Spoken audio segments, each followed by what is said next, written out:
अरिहन्ताणं नमो सिद्धाणं नमो आयर्याणं नमो उवज्जायाणं नमो लोये सव्वसाहुणम् एषो पञ्चणमुक्कारो सव्वपावपणासनो मङ्गलाणं च सव्वेसिं पडमं हवै मङ्गलम् ॐ नमो अरिहन्ताणम् महादेव्या कुक्षिरत्नं शब्दजितरुवात्मजं राजचन्द्रम् अहं वन्दे तत्त्वलोचनदायकम् जे स्वरूप समझा विना पाम्यो दुख अनंत समझाव्યું તે પદ નમો શ્રી સદ્ગુરુ ભગવંત પરાત્પર ગુરુવે નમઃ પરંપરાચાર્ય ગુરુવે નમઃ પરમ ગુરુવે નમઃ સાક્ષાત પ્રત્યક્ષ સદ્ગુરુવે નમો નમઃ अनंत अनंत भाव भेद थी भरेली भली अनंत अनंत नय निक्षेपे व्याख्यानी छे सकल जगत हित कारिणी हारिणी मोह तारिणी भवाब्धि मोक्ष चारिणी प्रमाणी छे उपमा आप्यानी जेने तमारा खवीते व्यर्थ आपवाथी निज मति मापाई में मानी छे अहो राज चंद्र बाळ ख्याल नथी पामताय जिनेश्वर तणी जाणी तेणे जाणी छे गुरुराज ताणी वाणी जाणी तेणे जाणी छे ओ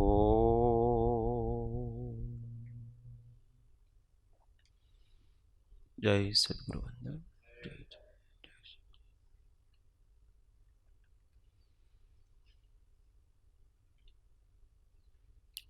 तत्व चर्चा में परम तत्वज्ञ श्रीमद राजचंद्र विरचित श्री आत्मसिद्धि शास्त्र गाथा 53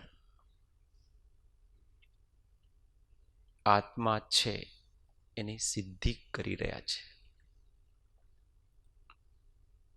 सौ साथे देह न जाने तेह ने जाने न इंद्री प्राण आत्मानी सत्ता वडे तेह प्रवर्ते जाण आत्मानी सत्ता वडे तेह प्रवर्ते जाण देह न जाने तेहने तेहने किसके लिए उपयोग किया है पहली गाथा में है ना छे इंद्रिय प्रत्येक ने निज निज विषय नो ज्ञान तो ये विषय तो उस विषय के लिए यहां तेह शब्द उपयोग किया है तो जो इंद्रियों के विषय है उन विषयों को देह न जाने देह जानता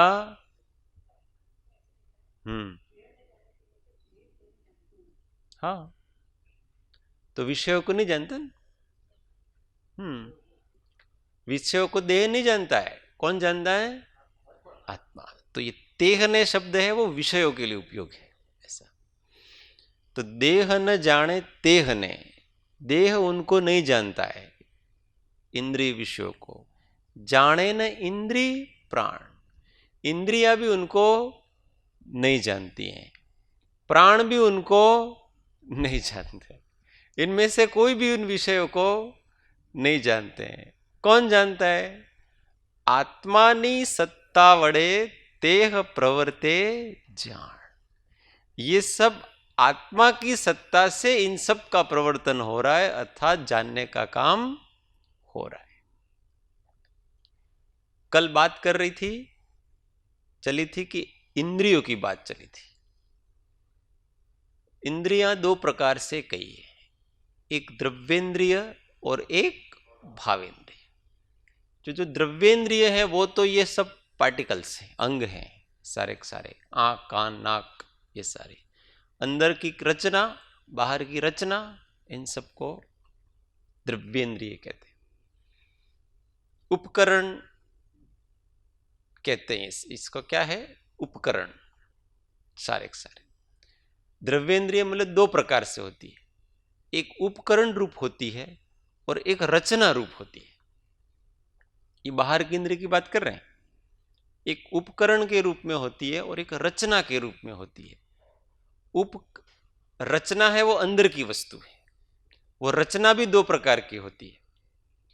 एक तो इंद्रिय का जैसा आकार है उस आकार से पुद्गलों के प्रदेशों का रचा जाना, ये बाह्य निर्वृत्ति, निर्वृत्ति को रचना कहते हैं। ये बाह्य निर्वृत्ति, बाह्य रचना है। और जैसे वो पुद्गलों की रचना हुई है, उस जगह पर जो आत्म प्रदेश उस रूप परिणत हो रहे हैं, उसका नाम अभ्यंतर निर्वृत्ति। उस आत्म प्रदेशों का व्यवस्थित होना उस प्रकार से, वो अभ्यंतर अंदर की रचना है। जैसे आंख है, आंख की वास्तव में अंदर की जो रचना है ना, वो मसूर का दाना होता है ना, इस रूप अंदर है, वो सब कैसे ही होती है। तो मसूर का दाना है, उस रूप उन पुद्गलों का परिणमन, आकार दिखना, वो तो बाह्य निवृत्ति होगी। और उस आकार रूप उस जगह पे जितने आत्म प्रदेश हैं वो सब अभ्यंतर निवृत्ति हो गई। इंद्रिय आकार रूप आत्म प्रदेशों का जो व्यवस्थापन है, जमना है, उसका नाम अभ्यंतर निर्वृत्ति कहलाती। पुद्गलों का व्यवस्थापन है वो बहिरंतर निर्वृत्ति कहलाती। ये सब हम नहीं देख सकेंगे, ये सूक्ष्म है। हम तो केवल उपकरण देख पाते हैं, बाहर का और अंदर का। तो बाहर का उपकरण जैसे आंख है, तो ये रेटिना है, ये जो पलकें हैं, ये सब बाह्य उपकरण है। और अभ्यंतर उपकरण, इससे भी अंदर की जो रचना है सारी की सारी, वो अभ्यंतर उपकरण है। ये तो सब द्रव्येंद्रिय हो गई सारी। और जो जानने का काम कर रही है वो भावेंद्रिय है। और वो भावेंद्रिय है वो आत्मा से संलग्न, मतलब आत्म रूप है, वो आत्मा का हिस्सा है, अन्य कुछ नहीं है। क्योंकि भावेंद्रिय है वो दो प्रकार की, कल बताया था, किसको याद है? Yes, very good. एक लब्धि रूप है और एक उपयोग रूप है। लब्धि रूप का अर्थ ऐसा है कि इंद्रिय के अपने विषय ग्रहण करने की शक्ति, उसका नाम लब्धि कहलाता है।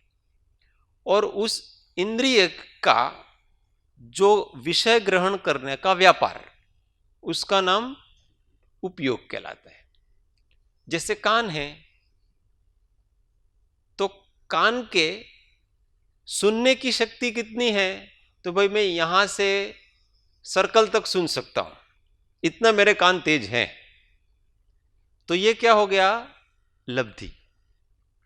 लब्धि हमेशा उपयोग रूप हो ऐसा नहीं है, ये शक्ति है उसके अंदर, इतना सामर्थ्य पड़ा हुआ है कि वो वहां तक सुन सकता है। और जब कोई आवाज आ रही है, उस आवाज को जो ग्रहण करना है, वो उपयोग है, क्योंकि उपयोग के बिना वो ग्रहण हो सकता, उसमें ज्ञान काम आएगा आपके, और वो शक्ति है। ये दोनों मिल करके, शक्ति है वो क्षयोपशम है, आत्मा के क्षयोपशम विशेष का नाम शक्ति अथवा लब्धि है, और उस क्षयोपशम में प्रवर्तन जो उपयोग करता है उसका नाम उपयोग है। तो ये दोनों मिलकर के भावेंद्रिय है, और इससे जाना जा रहा है। जाना किससे जा रहा है? कोई भी वस्तु का ग्रहण इससे हो रहा है। कहते कि इंद्रियों से नहीं हो रहा। इंद्रिय का मतलब यहां जिनसे नहीं हो रहा वो द्रव्येंद्रिय की बात कर रहे हैं। तो द्रव्येंद्रियों से विषय का ग्रहण नहीं हो रहा है, क्योंकि वो तो जड़ रूप है, और देह से भी विषय का ग्रहण नहीं हो रहा है। देह एक भी विषय को जानता, खट्टा मीठा ये सब जीभ के ऊपर रखते हैं, तो खट्टा स्वाद आया तो उसको किसने जाना? शरीर ने जाना। अगर आत्मा निकल जाए तो वो शरीर खट्टापन महसूस नहीं करेगा, मीठा भी महसूस नहीं करेगा। आत्मा है, उस आत्मा के ज्ञान ने उसको जाना है। और प्राण है, प्राण भी नहीं जानता है। प्राण का मतलब श्वासोच्छ्वास हो अथवा जो भी, इंद्रिया भी प्राण ही है एक प्रकार से, पर यहां मुख्य रूप से अलग से लिया इसके लिए इसको श्वासोच्छ्वास रूप प्राण है। ये भी अपने आप में चेतन रूप नहीं है। श्वास आती है जाती है, ये सब अपने को स्पष्ट दिखती है। आती जाती श्वास में भी कोई रहता है, इसका मतलब आता जाता है वो मैं नहीं हूं, वो तो विलुप्त तो होती है। और कोई कोई श्वास नहीं लेते हैं तो भी जीवित रहते हैं। बिना श्वास के अपन जीवित रह सकते नहीं रह सकते? रहते हैं ना। कोई श्वास का निरोध करते हैं प्राणायाम करके, कितने कितने वर्षों तक भी जीवित रहते हैं, ऐसा नहीं है वो जीवित नहीं रहते हैं। और जो देवगति के जीव होते हैं ना, उनके तो 15-15 दिन बाद एक आध श्वास आती है आयु के हिसाब से। किसी के पल्योपम आयुष्य वाला है तो वही वो श्वास कितने में लेगा? तो वो श्वास है वो 6 मुहूर्त में लेगा, अथवा जो जो भी आगम में जिसका है। सागरोपम आयुष्य वाला है तो किसी के श्वास 15 दिन में हो रही है, किसी की महीने भर में श्वास ले रहा है।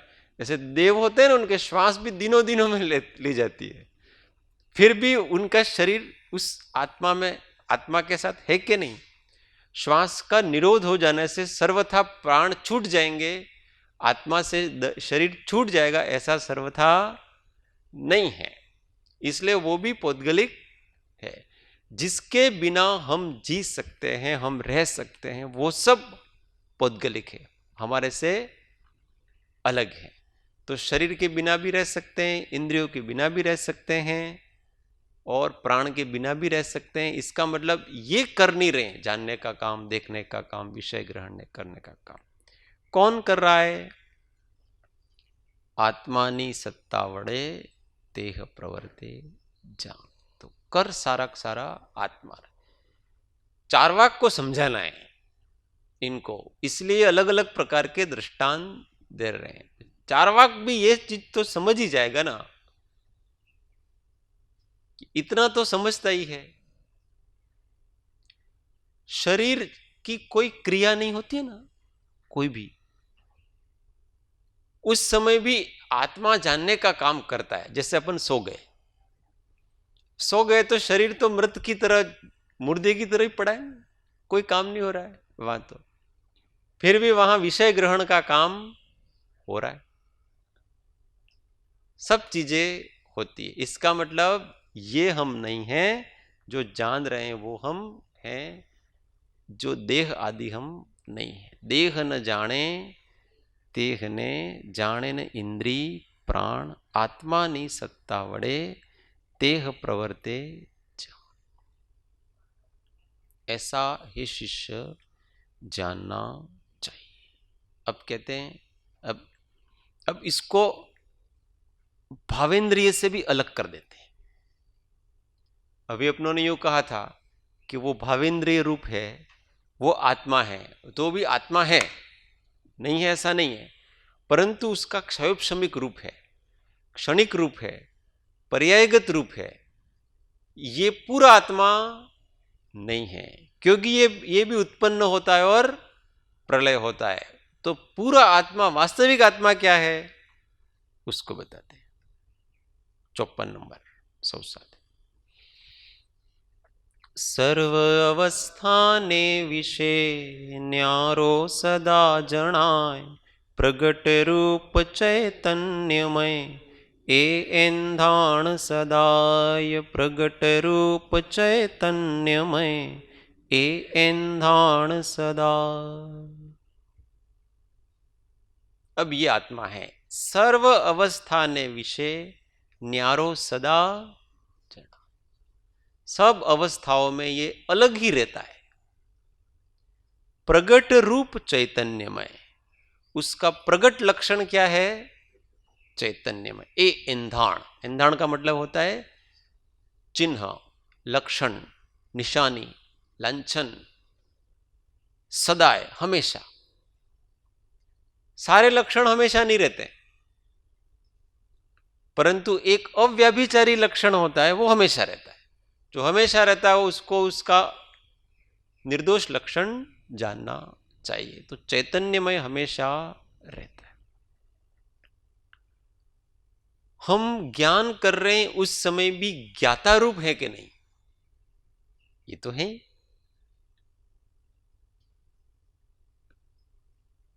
जो जान रहा है उस समय भी उस जानने की क्रिया का जो ज्ञाता है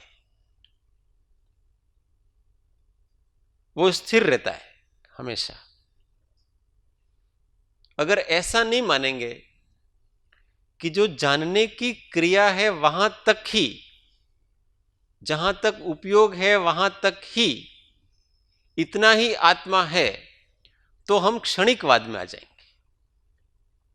अगर उपयोग जितना ही आत्मा मानेंगे, ऐसा मानते ही उपयोग जितना आत्मा, जैसे अलग अलग दर्शन का ना, तो बौद्ध ने इतना ही माना कि वो चेतना को, चैतन्य को स्वीकार नहीं करते, ऐसा नहीं है, स्वीकार करते हैं, पर ये जो इंद्रिय व्यापार रूप है, ये निरंतर, अभी मैंने जाना और जान करके वो ज्ञान क्षय हो गया तो वहां वो आत्मा समाप्त। फिर दूसरा जाना तो वो भी क्षय हो गया, फिर तीसरा जाना वो भी क्षय हो गया। ऐसे क्षण क्षण में प्रवर्तन रूप जो उपयोग की प्रवृत्ति है वहां तक ही आत्मा है।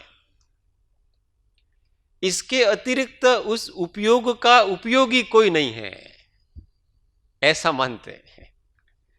उपयोगी की श्रद्धा नहीं है, उपयोग तक तो पहुंच गया व्यक्ति, क्योंकि वो अनुभव गम्य है। निरंतर जानते हैं तो हमारे अनुभव में आता है कि नहीं आता है। भाई अभी मैं क्या जान रहा हूं, तो आप जो शब्द बोल रहे हैं वो मैंने जाना। अब वो ज्ञान तो वहां उसको जान करके वो तो चला गया ना। अब मैं दूसरा वाक्य बोलूंगा, वो ज्ञान जानेगा, फिर वो भी चला जाएगा। वो ज्ञान, ज्ञेय के साथ उस ज्ञान की निवृत्ति हो जाती है। प्रत्येक जो ज्ञान की पर्याय है, वो जब उस ज्ञेय को जान लेता है, उस ज्ञेय को जानने के बाद ज्ञान की वो अवस्था भी नष्ट हो जाती है। परंतु उन सब अवस्थाओं में अपनों ने भूतकाल में जितना जाना, वर्तमान में जितना जान रहे हैं, उन सब अवस्थाओं में ज्ञाता रहता है कि नहीं रहता है। अगर ज्ञाता नहीं रहे तो किसी को स्मृति नहीं रहे। हम कहते हैं कि मैंने कल, ये तो आपने कल भी कहा था, ठीक है, ये बात तो आपने कल भी कही थी, ऐसे स्मृति रहती है कि नहीं रहती। तो वो स्मृति कहां रही, वो स्मृति किस में रहती है।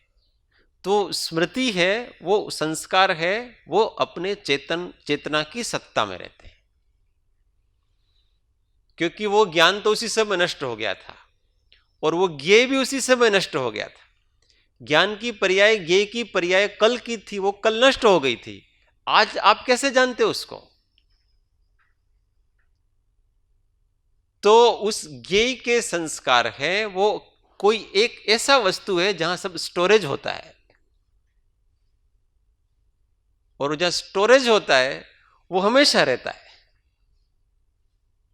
अब जाति स्मरण ज्ञान है अपने को, तो भवो भवो का ज्ञान होता है कि नहीं होता?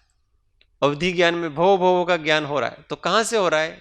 स्टोर हो रहा है ना अंदर। तो कोई एक ऐसी स्थायी वस्तु है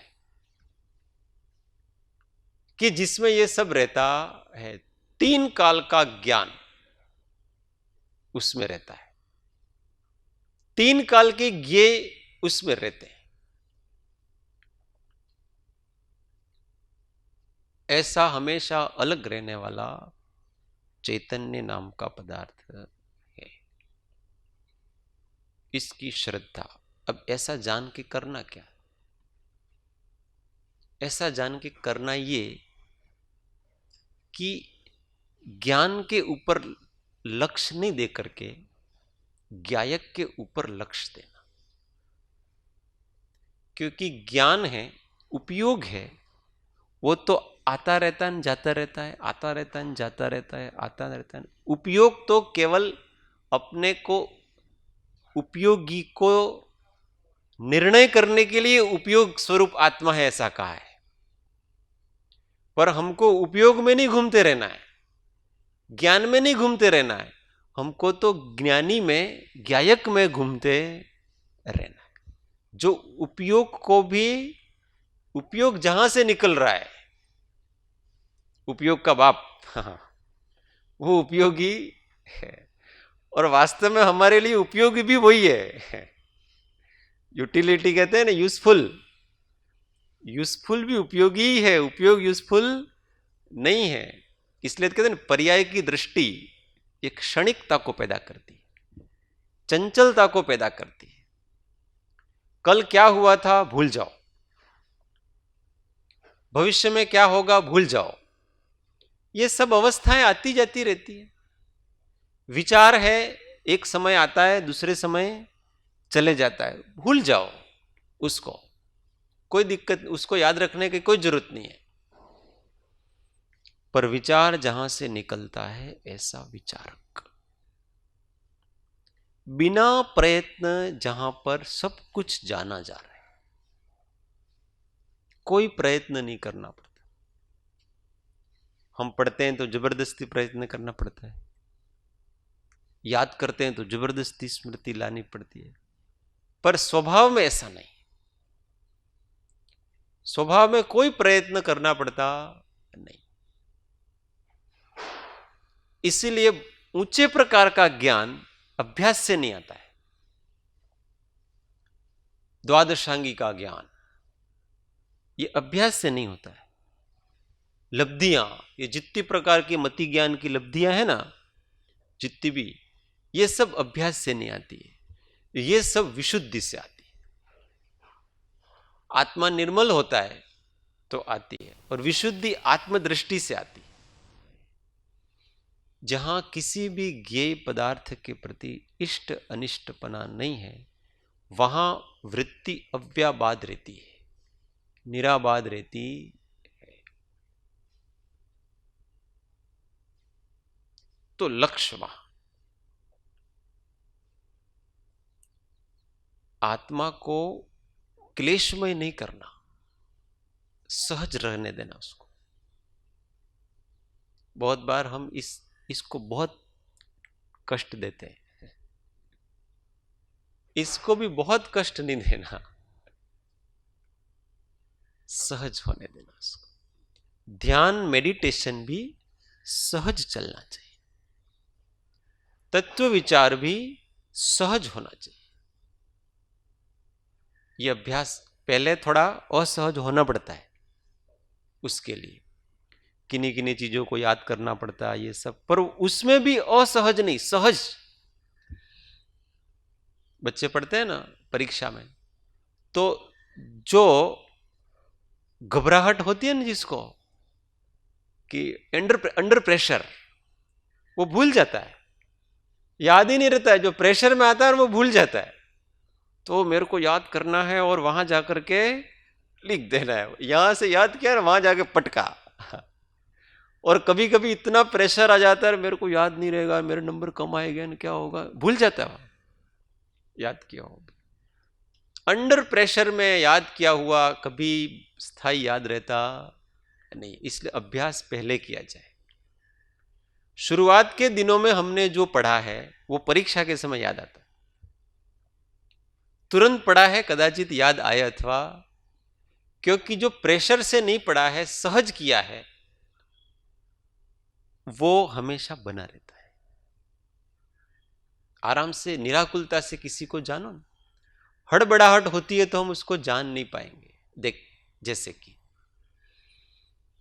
कोई व्यक्ति अपने को मिलने आया और हम किसी से फोन से बात कर रहे हैं उस समय, अब वो उसने कुछ बात करी, मैं आपके दर्शन करने के लिए आया था ना, फिर एक तरफ बात कर रहे हैं, ठीक ठीक है, बराबर हो, इधर भी उधर भी,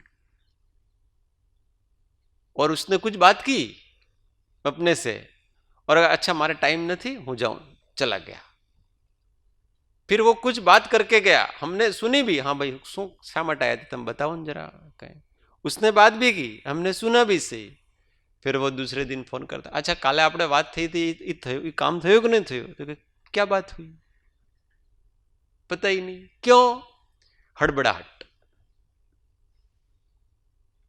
स्थिर नहीं है, निराकुलता नहीं है, इसलिए आसपास का भी कोई ज्ञान नहीं है।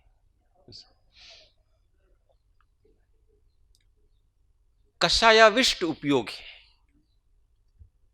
कषायाविष्ट उपयोग है, वो पदार्थों का यथार्थ ग्रहण नहीं कर पाता है, इसलिए भूल जाता है, आकुलता है उसके अंदर, एक में ही अभी व्याकुल हो रहा है, वहां पर इसको छोड़ने उसको, चंचलता है। और जो एकाग्र हो गया है उसको तो सब ध्यान होता है, सहज हो गया है उसको तो सब ध्यान होता है।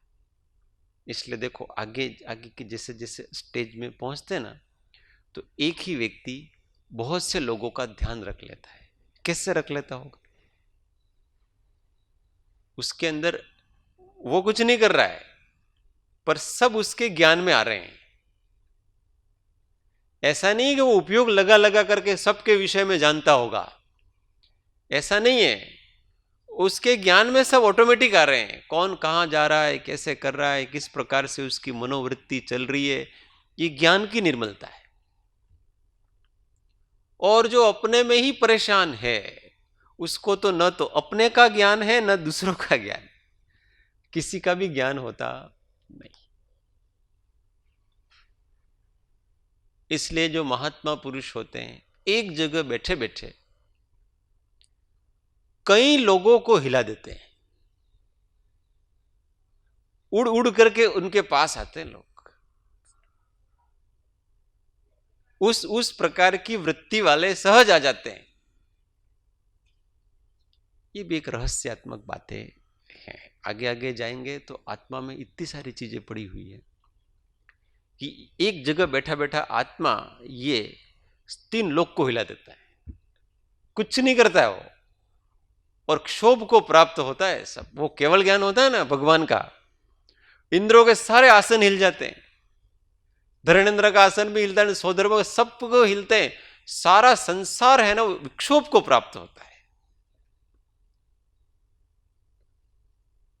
ये इनकी ज्ञान की, वो उन्होंने तो कुछ नहीं किया, अपने अंदर ही बैठे हैं, सब हिल रहे, सारी दुनिया उनके इर्द गिर्द चल रही है। तो ये जो सबसे अलग रहता है उसकी श्रद्धा, ये चीज समझ में आ जाए तो संसार में लोगों को ये एक भ्रम बना हुआ है ना कि आ जगत में बधा जीवोने मारे सुधारी नाखवा छे अने ते माटे मारे छे ने घणुं बधुं करवानुं छे, घणा प्रवास करवा छे, घणी पदयात्राओं करवी छे, घणो बधुं करवुं छे। तो ये भाई तुम्हारे राग का उदय है। और जिनको पता पड़ गया ना कि जगत का वास्तविक सुधार कैसे हो सकता है, वो व्यक्ति जगत से ऊपर हो जाता है। इसलिए बुद्ध और महावीर निकल गए।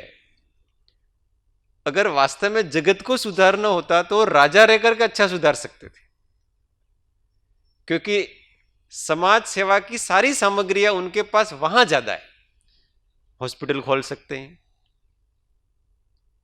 रास्ते अच्छे बना सकते हैं, रोगियों की सेवा कर सकते हैं, गरीबों को दान दे सकते हैं। ये सारी चीजें राजा रह करके कर सकते कि नहीं कर सकते हैं? और आप मुनि बन के क्या कर सकते हो इसमें? पर उनको मार्ग अलग दिखा। ये सब आत्मशक्ति से, पुण्य के योग से होता है, और पुण्य का योग आत्मा की पवित्रता से होता है, और उसके लिए साधना की जरूरत है। तो साधना बढ़ाएंगे तो इस देह, इस आत्मा के निमित्त से जिन जिन का भी कल्याण होना होगा वो अपने आप होगा। इसलिए अपने को परिपूर्ण बनाओ, दूसरी चिंता छोड़ो। ऐसा करके वो कैवल्य की प्राप्ति के लिए प्रयत्न करते हैं, और केवल अपनी तरफ ध्यान देते हैं। ज्ञाता भाव। 4-4 महीने कैसे खड़े रहते होंगे एक जगह? 6-6 महीने बिना खाए कैसे खड़े रहते होंगे? कैसे बैठे रहते होंगे? तो ये जब ज्ञायक की तरफ लक्ष्य हो जाता है व्यक्ति का, तो सब इच्छाएं, विषयों की वासनाएं, ये सब इतनी तुच्छ लगती है। जो जो वस्तुएं हमको असंभव लगती थी अब हमको इजी लगती। किसी को यूं लगता है ना, હું જીવનમાં ક્યારે ઉપવાસ नहीं कर सकूं, ऐसे बहुत सौ को लगता है। पर ये आपका भ्रम है, ये मोह बोल रहा है। क्योंकि जब तक इस शरीर की तरफ दृष्टि है तब तक ही आप ऐसा बोल रहे हो, और जब आत्मा के स्तर पे जीने लग गए तब आप 1 दिन नहीं खा रहे हो, 2 दिन नहीं खा रहे हो, आपको पता ही नहीं है कुछ भी। इस कषाय मंद हो जाती है, शक्ति अपने आप स्फुरित होती है। मोह मंद हो गया ना। अभी तो मोह था, थोड़ा सा भी अनइजीनेस लगता है, थोड़ी सी भी कमजोरी लगती है, अरे यार હું કમજોર થઈ ગયો છું, હવે ખોરાક કરવી પડશે આપણે। और उस कमजोरी को हथियार बनाओ। ज्ञानी ऐसा करते, कमजोरी को हथियार बनाते हैं। उस कमजोरी में ही अपने को, जो कभी कमजोर नहीं होता, उस तत्व की तरफ दृष्टि करके उसका भेद ज्ञान करो। ये कमजोरी क्या है वास्तव में? कमजोरी को जो जानता है ना वो मैं हूं, कमजोरी मैं नहीं। कमजोरी तो क्या है, आपके वीर्यांतराय कर्म है, वो कहीं ना कहीं तीव्र उदय हो रहा है, उसका उदीर्णा हो रही है उसकी वीर्यांतराय की, और इसलिए ऐसा लगता है मैं कमजोर हूं, ये ऐसा। तो वीर्यांतराय का उदय है वो हम थोड़ी, हम तो उन सब उदयों को जानने वाले, सहज रहने वाले व्यक्ति हैं। देखो देखते ही देखते सब हो जाएगा ऑटोमेटिक। कहां से हो गया? लक्ष्य अंदर रखा, इसलिए हो गया। इसलिए जिसकी दृष्टि अंदर चली जाती है ना, अद्भुत कार्य कर देता हो। वो संसार के लिए अद्भुत है, वो उसके लिए कुछ अद्भुत नहीं जरा भी। हाँ, इसलिए हमेशा दृष्टि किस पे रखना? जो जानने वाला है उसके ऊपर। ये भेद ज्ञान का अभ्यास। सामयिक में बैठे और बहुत सारे मच्छर काट रहे, तो क्या करना? खड़े होकर के मच्छरों को या कुछ लगा लेना, કાલથી તો હું બેસું જ નહીં, અથવા કાલથી પહેલા મચ્છરોની વ્યવસ્થા કરું, ધુવાડો કરું રૂમમાં, પછી અથવા કંઈક લગાવીને બેસું। ऐसा नहीं, ये गलत रीति है। और हम अभी भी कल के उदय में चल रहे हैं। कल आपको मच्छर ने काटा था तो आज भी काटेंगे ऐसा थोड़ी। अगर आज आपका साता का उदय है तो एक भी मच्छर पास में नहीं आएगा, हजारों मच्छर कमरे में तो भी नहीं आएगा। पर कल था नहीं, इसलिए कल का डर अभी तक लग रहा है। और क्या एक मच्छर से डरना, मेरे पास भेद विज्ञान का ब्रह्मास्त्र है, पड़ा है। आप भी आओ, हम भी आए, वेलकम। मुझे हुआ है ऐसा कि मैं सामयिक में बैठते थे, रूम में बहुत मच्छर काटते हैं, तो एक धारावाही वो क्रम होता है ना, वो टूटता है। इससे अपने कोई कष्ट नहीं है, उससे क्रम टूटता है उससे। फिर ये बच्चे धुआं करते हैं, मगर તમે આજે મારા રૂમમાં ધુવાડું કરી દેશો। फिर धुआं किया, मच्छर तो चले गए, और उस दिन धारावाही अच्छा अपना ध्यान भी लगा, एक भी मच्छर भी नहीं काटा। परंतु ये तो कोई कर्म निजरा का मार्ग नहीं है ना। सुविधा करके अपने आप का ज्ञान ध्यान करना, ये तो कोई कर्म निजरा का मार्ग तो है नहीं। हम कब तक इन छोटी छोटी चीजों से बचते रहेंगे? इसलिए अपना काम अपन करते जाएं, और उस बीच में जितनी भी समस्याएं आए, उन सब समस्याओं को सहज भाव से सहन करते जाएं। उससे कर्म निर्जरा होती है। वो कर्म निर्जरा सुविधा में आप 2-2 घंटे बैठ जाओ ना, 4-4 घंटे, उससे कर्म निर्जरा नहीं होगी। और उसको सहन करते करते जो होगी, और सहन सहजता से, ज्ञाता भाव स्फुरित होता,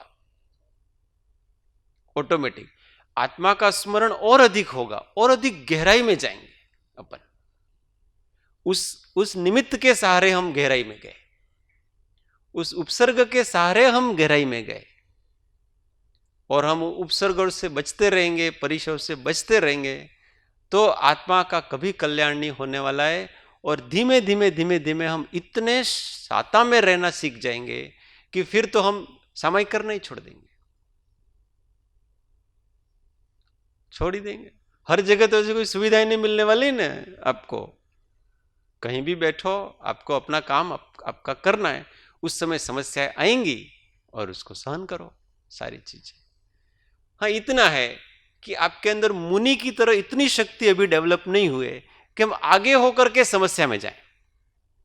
कभी कभी ऐसा भी करना चाहिए साधक जीव को। ज्ञायक भाव की साधना करनी है तो, अपने ईमानदार है तो, कि आगे होकर के, मच्छर ज्यादा कहाँ है, वहां जाकर के खुले में जाकर के बैठना, कभी कभी ऐसा करना चाहिए, और उसमें शांत रहने का प्रयत्न।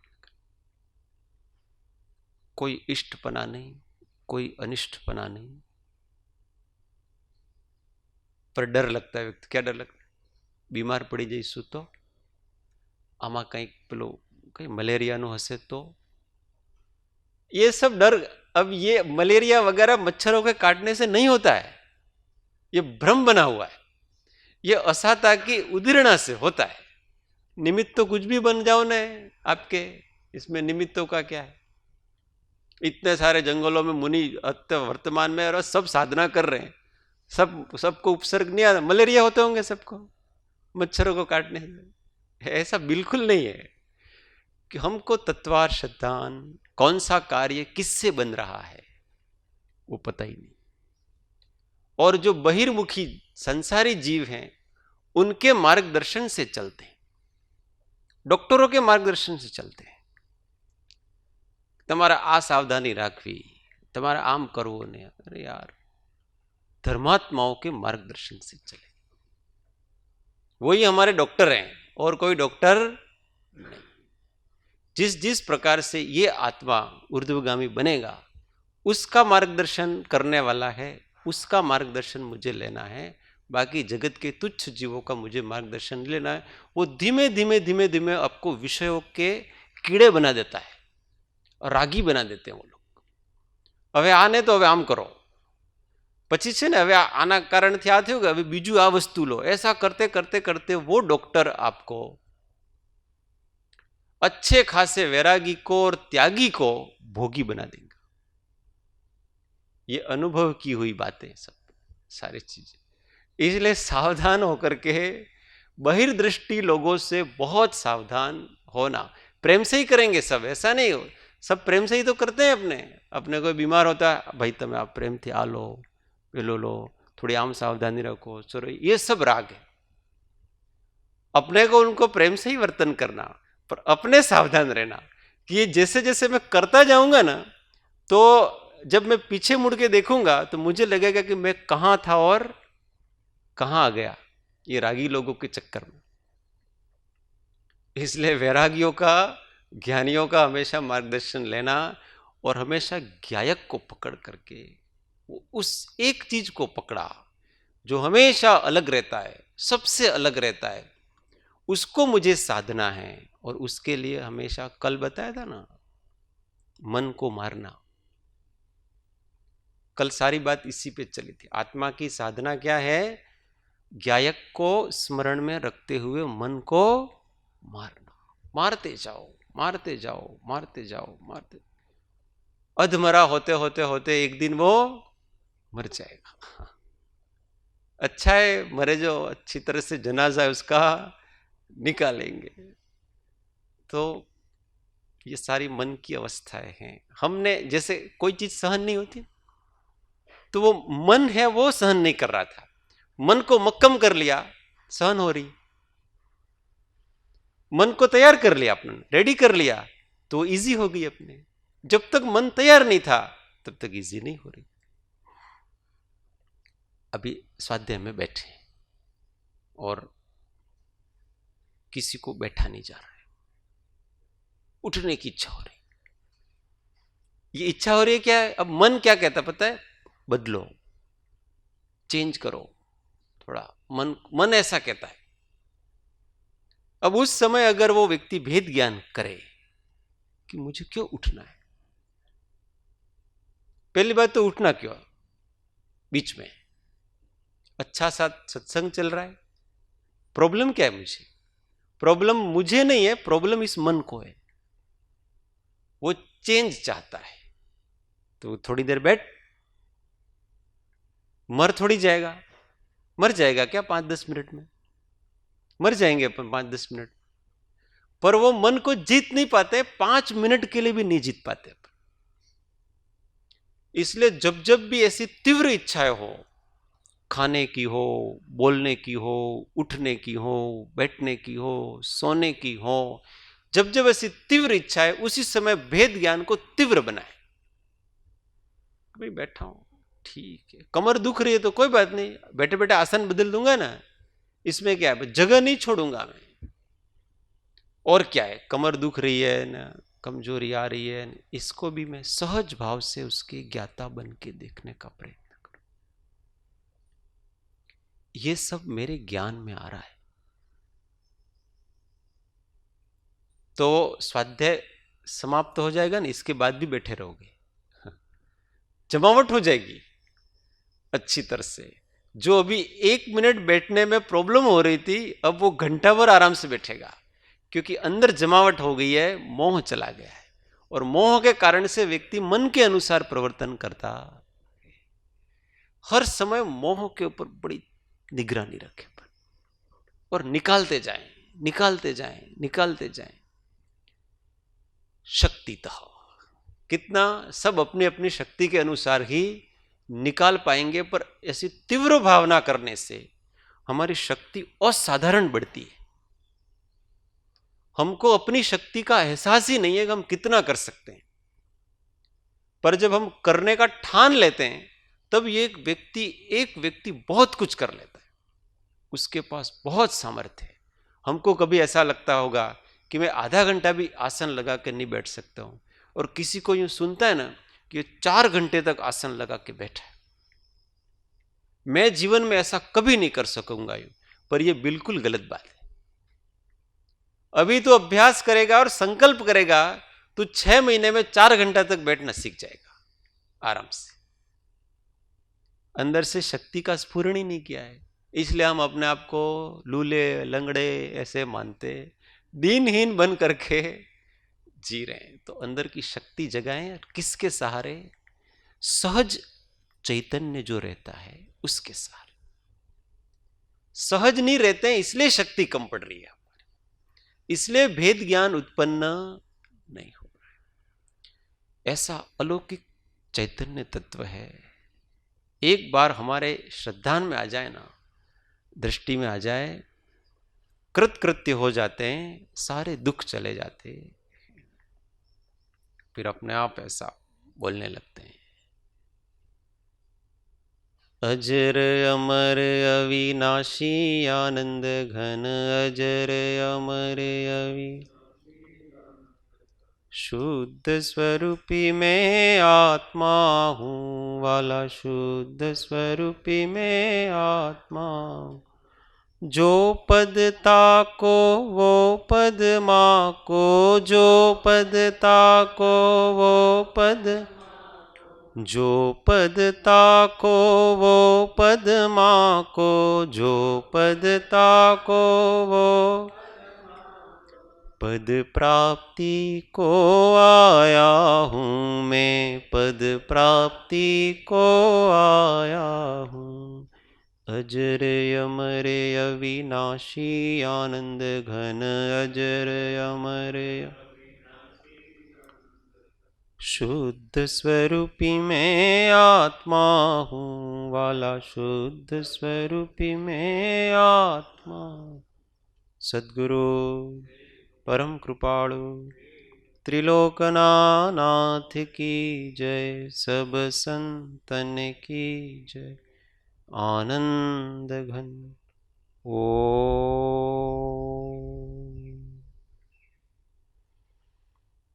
सूत्र सौ साथे, हूँ आत्मा छूं, आपनो सेवक छूं, सौ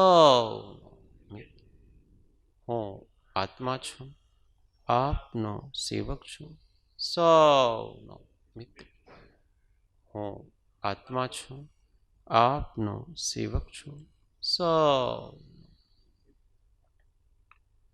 ओ शांति शांति शांति। जय सद्गुरु।